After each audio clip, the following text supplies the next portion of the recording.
This original WSRE presentation is made possible by viewers like you. Thank you.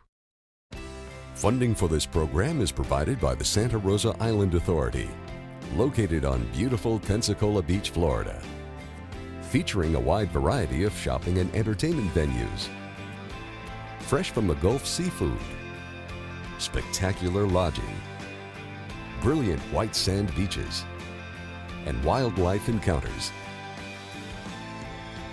Pensacola Beach, waiting for you and your family to explore. It's a unique piece of history, the first and largest early American water-powered industrial complex in Florida. Abandoned in the 1850s, it was rediscovered more than a century later.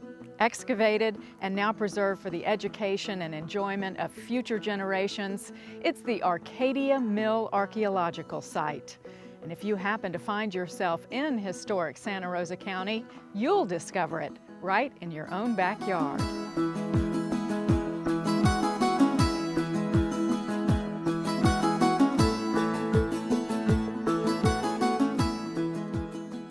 There were a number of progressive owners who were trying to industrialize the South to realize that the writing was on the wall. It was a water-powered industrial site. It was the first industrial site in Florida. People don't realize that. It wasn't really until 1964 when a local historian named Warren Weeks was just floating down Pond Creek and saw the dam and realized that it was some sort of historical site. So he did a little research and was able to identify it as Arcadia Mill. So we said there needs to be a place where we tell the story of Arcadia Mill. But there was so much to the story, still so much to the story that's not known, that we need to find out. You guys know what an archaeologist is? What do we do? What do we look for? You dig for things. What kind of things? Like artifacts. Artifacts? We only deal with people. Arcadia Mill is a historic and archaeological site that is owned by the University of West Florida and managed by West Florida Historic Preservation, Inc. Arcadia Mill's history began in 1817 when Juan de la Rua received a land grant from the King of Spain. The land grant was 800 arpents, which comes out to about 680 acres. De la Rua became involved with Pensacola politics and business and did not develop the land. In 1828, he sold his land to Joseph Forsyth. Before constructing his dam and sawmill, Forsyth, however, went into a different line of work. In a part of Florida where rocks are rare, Forsyth established a quarry with which to supply the wharves of Pensacola with ironstone. Right now we're walking up to one of the most amazing natural resources that Arcadia has to offer. This is a larger portion of the ironstone outcropping that we have here at Arcadia.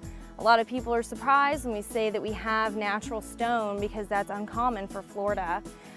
This whole area that we're standing in was an ironstone outcropping that they quarried out in order to gain capital. They sold it to areas like the Pensacola Naval Yard, places like that. The municipal wharf used ironstone from Arcadia as a construction material, but they also used it here, which is very fascinating. When we walk around the site, you'll see more examples of ironstone where it's actually been cut and almost squared off, and it's used as retaining walls, as foundations. We just recently discovered through archaeology that they were using ironstone piers for their residential structures. So this was an incredibly useful resource to them. For those of you that don't know what ironstone is, it's a type of natural stone that's very high in iron oxide. It kind of gives it that purplish red color, and it also is somewhat magnetized to where sometimes in archaeology we use metal detectors to try and identify iron features, and the ironstone will actually set off a metal detector to some degree. It's very neat. Aside from just the outcropping still being here, you can also see drill marks where the African-American slaves were actually drilling and quarrying out this ironstone. So that's something that we always like to show people.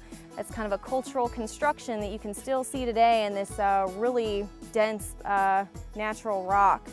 Also, it's all over the site, even aside from this quarried area. As you can see, there's a piece right here on the ground. I would pick it up, but that is a practice that we try to deter people from, is picking up anything that you find on an archaeological or historical site. If you see things like this, even though it's fascinating, you always want to leave it where it is and let an archaeologist or a professional handle it. In 1830, Joseph Forsyth partnered with Andrew and Ezekiel Simpson, whose father owned Woodbine Sawmill. The Simpson brothers brought in the needed capital and industrial know-how to build the sawmill here at Arcadia. The first sawmill was built on the banks of Pond Creek. They built a 15-foot dam that stretched about a half-mile long. The surrounding forest provided a more than ample supply of lumber for Arcadia's mill. Back then, trees reached 70 feet high to the first limb. Now, in the heyday of the Florida Panhandle's timber boom, giant trees were commonplace. Those were what we call virgin timber. That means that nobody had ever come and cut anything down in the forest. It was always natural. If there was a fire, it was started by lightning or something else that was natural, not humans, not from humans. And if there was a tree that died, it was because it grew so much that it died of old age. You know how big the trees were when we were cutting them down? 120 feet. You see how big around that tree is? Do you guys think you could put your arms around it and hug it and connect? Do you think you could touch your fingers? It was a forerunner of what became Baghdad, the timber era of the late 19th century. And so the Forsyth-Simpson Mill here really is a very key landmark to understanding Florida history. In 1840, Arcadia was a fantastically successful industrial enterprise, turning out hundreds of thousands of board feet per year, but they had a problem getting their product to market because we're 3 miles from the Blackwater River. The shipping lanes are the interstates of their day, which eventually caused transportation issues. That 3 miles doesn't seem like much, but it was actually a long way to go while they were transporting products. They used a lot of flat-bottom boats, but Pond Creek is a pretty narrow channel, which made it very difficult to use water to transport these products. So in 1838, the firm of Forsyth and Simpson, along with Timothy Twitchell, decided to charter the Arcadia and Blackwater Railway. The Arcadia Railroad was a 3-mile-long mule-drawn railway. It had wooden rails with iron ties. Unfortunately, it wasn't that successful, and it didn't really turn out to be as efficient as they had hoped. The mule labor wasn't very efficient, and the railroad itself wasn't exactly stable like they thought it would be. So the railroad didn't run very long, though they were successful and they got it to operate. This is an example of a historic railroad cart like the one that we would have had at Arcadia that was drawn with mule labor. We actually have it placed here by our Discovery Pavilion because the area of the railroad bed is actually somewhat hard to see. We can identify it, but it's actually starting to erode, so in order to protect it, we decided to interpret part of the railroad here by our Discovery Pavilion where it fits in with the other replicas. Arcadia's tour guides are adept at tailoring their tours to the ages and interests of their visitors, such as these from the Pensacola Learning Cooperative. Younger students might learn about flora and fauna, while the older ones are told how people in the 19th century put water to work. Can you hold them at the sign and let Mike go by? Just have them group onto your left side, my right. What was following us all the way here? Water. Water. So what do you guys think we were powered off of? Water. Water. How in the world can we be powered off water? Well, we had something special. You see this right here? That is our water wheel. And we're gonna see that. We're gonna see a smaller version of that. And if you've seen one, you understand that it goes around and around and around and around, right? Because the water keeps on hitting it. Well, we would take that and then we would connect it to other things. Right here, you see this? Why do you think we have walls built right here? What's coming off that water wheel? So the water won't come out. Because what would happen if the water came out? It would be flooded. It would flood. It would go everywhere. And what's water doing? We need water, why, right? Why? It had a wheel. Energy. Energy, very nice. That was a nice term. All right, we use it for energy. Do you guys know where this went? Has anybody been canoeing or down to Blackwater? Well, Blackwater is that it's really, really dark, but it's also really, really big and it connects to the ocean. So this went all the way down to Blackwater so that we could take our stuff and we could ship it to China, we could ship it to England and Europe. This is the Discovery Pavilion here at Arcadia Mill. In this area we have some working replicas of some of the technology they used in the sawmills. So we're going to come over here and take a look at some of the working replicas that we have here on the site. Our first piece is our dipping kettle. Workers and employees would have built a fire underneath the kettle, and you can see the chimney in the back. They would have used this large bowl to heat and boil pig fat. They would have then used that pig fat on the machine parts to lubricate the parts and keep everything operating smoothly. This is our deadheader, and this was used to go out into the water to pull up logs that had actually sunk. Men would be in both sides of the deadheader, and one lucky guy would have been assigned to swim down to the bottom of the mill pond, wrap this chain around a piece of wood that had sunk, and then the men on the top would turn until the chain pulled the piece of log up above the water. They would then take the piece of wood to the edge of the water where it would then be transported to the mill. Here at Arcadia Mill, we utilized water power.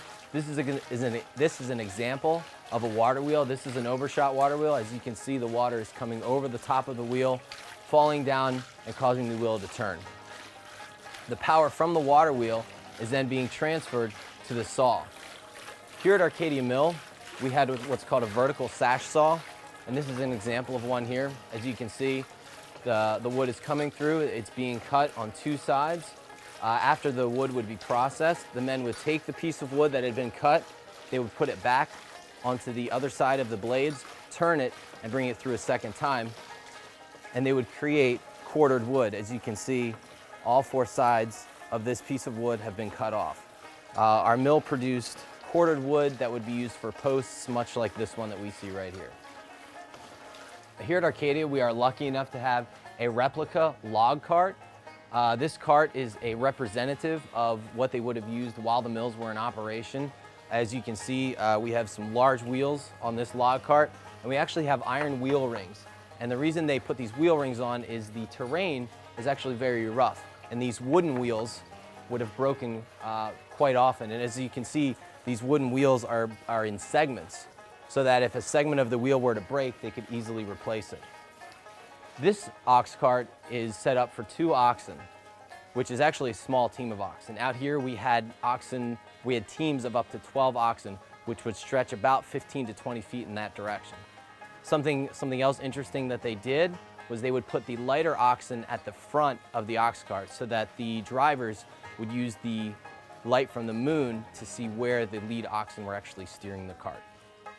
Visiting the Arcadia Mill site really engages the imagination. You can't help but think about the incredible effort of manual labor that it took to construct a 15-foot-tall dam or to dig the flumes and watercourses that transported timber and powered the mill's machinery. Archaeologists and historians help you to see all this in your mind's eye with strategically placed signs and excavations. We have an elevated boardwalk as well as hiking trails to the north. And we have various interpretive panels throughout the site that tell the story of Arcadia Mill. All right, what we've been walking on is actually a dam, and it was in its prime 15 feet tall and about 8 feet wide. And you can see how tall it was if you just look behind you. This whole pit, that was mill pond. This whole thing was mill pond right there. Right now we're standing next to the mill race, which is one of the very interesting man-made features that we have here at Arcadia. This would have been board lined, and it was hand dug in order to divert water from Pond Creek, the main source of water, down to a secondary milling operation. Mill races were also used in some circumstances to divert water away from certain locations as well. Hey, do you guys remember that rock I told you about? Yeah. Do you remember what it's called? It's kind of a weird name. It's iron stone, like what castles are made out of, stone, right? So iron stone, and that's what this is made out of. We cut some out just for ourselves, and we built our wall out of it. You never know what kind of critters you might encounter along Arcadia's boardwalk and nature trails. We ran into reptiles. one was a little on the slow side, but apparently was very determined to make its way across the remains of the mill race.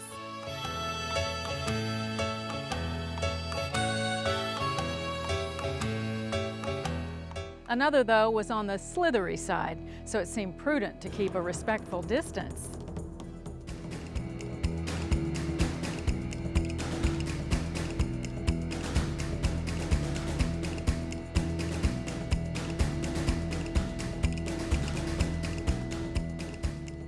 See, this is what the sawmill actually looked like. You see how it's open? Anybody have any guesses as to why that might be? Yes, the wind could carry out all the sawdust, and also there was no air conditioning in the 1830s, so it would get kind of hot if they were in a stuffy building like that. This was kind of a gnarly kind of business. The people who got their limbs chopped off by working up at the top level would actually be able to work down at the bottom level by greasing all the gears. All right, we're gonna stop up here, and we call this our future telling tree. It tells us one thing about the future. This tree right here, it tells us when it's gonna rain. You know how it does that? Well, first off, it's a silver bay magnolia. I told you this one can tell us when it's gonna rain. That's because it doesn't get enough water through its roots. So what it does is it tries to get the tiniest bit of water in its leaves. It turns upside down to catch the water, or it curls up like this. With the advent of steam power, Arcadia's lumber mills moved to nearby Baghdad on the Blackwater River. The steam engine was successfully adapted to the lumber industry, and Arcadia, with Forsyth and Simpson being rather progressive for this area, purchased one, and they moved their whole lumber operation to Baghdad. The names of Forsyth and Simpson are found on the street signs of the town they helped to establish. The fortunes of Baghdad and Arcadia are intertwined. With its handsome, historic homes, built of sturdy timber, framed by moss-draped oaks, Baghdad flourished as Arcadia declined. Baghdad was a massive industrial center that stretched across the present-day location of the Baghdad mill site. When the industrial industry shifted from Arcadia to Baghdad, of course, the mill management and the workers moved to Baghdad, and along Forsyth Street, which is the main drag going through Baghdad, there are a number of spectacular houses, including the Thompson House, which is marked by a bronze marker, but there are other two-story, beautiful Florida vernacular houses that represent the owners and the managers of the Baghdad business. In addition, in some of the side streets are some of the workers' houses, which are shotguns and more modest houses, but the remnants in architecture of the glory days of Baghdad Mill are still there. It has now been filled, and they're developing a park out there and so forth, but if you go outside of the walls near the river and near Pond Creek, you can still see parts of the gang saw and some of the other features from old Baghdad from the 1840s and 50s. Baghdad is a pleasant little village that is preserved as a village, a historic village. It tells a lot about early Florida. Now, even though Baghdad provided a better location for their sawmills, Forsyth and Simpson did not forsake Arcadia. In 1845, they returned with a new and radical business plan. In an era when most southern agricultural products were shipped north for processing, they built a cotton textile mill. The Arcadia Textile Mill was a 2.5-story brick structure. The labor force in that textile mill was made up of 40 African-American slaves. Now, this is part and parcel to a larger issue that had to do with the years leading up to the Civil War, in that the South was seen somewhat as a colony providing raw materials to the Northeast and to the Midwest. And so they established a textile mill here in an attempt to industrialize and kind of break the chain of being strictly suppliers of raw materials. What's this right here? Remember, we made our cotton, that fuzzy stuff, into a thread, and then we would sew it, or I use a different term, we would loom it into a fabric. You see all these lines? You guys think that's complicated, or you think it's really simple? to do something like that? Complicated. Complicated. It's probably really complicated. Now, an interesting thing about it, in a particularly southern way, was that these southern industrialists hired trained slaves to run their mills. The textile mill operated for 10 years, and in that time, the labor force grew to over 100 slaves. And this was a controversy because many people felt like slaves were only capable for being house servants and being field hands, and there were others who obviously knew better. And Forsyth and Simpson hired highly skilled slaves. They purchased them from Virginia and brought them here. It caused a great controversy here in the newspapers locally about whether or not that was appropriate. And of course, the very notion that African Americans could actually manage and maintain complex machinery kicked the supports out from under the concept that slaves were not capable of anymore. So from a national perspective, this is an important site in demonstrating that that was not true, that people are people and that they are capable of doing those kinds of things. And although the textile mill was not a smashing success, it had nothing to do with the setup that they had or the workers that they had. It simply was that there was not a market. They never went broke, but they kind of stayed even. Now in 1855, Forsyth, who was the guiding light behind this, passed away. And within 3 months, the other members of his board shut Arcadia down. And so that's the end of the story here for Arcadia, and the industrial center completely shifted to Baghdad, where the Baghdad mill industries continued into the 20th century when the Great Depression killed it off. And they were tremendously successful there, but there's a direct connection between Arcadia as a precursor to Baghdad. The same owners, the same equipment was taken there, and the same results and fantastic profits that they were starting to realize here continued at Baghdad. During the 1860s, there were multiple troop movements through the property, both Union and Confederate. During the Civil War, the Arcadia Mill dam wall was blown up. We do not have any evidence as to which side was responsible for the explosion, though in 1863, as the Confederates were retreating this area, they did destroy and pillage most of Milton and Baghdad. In 1964, local historian Warren Weeks rediscovered the Arcadia Mill site.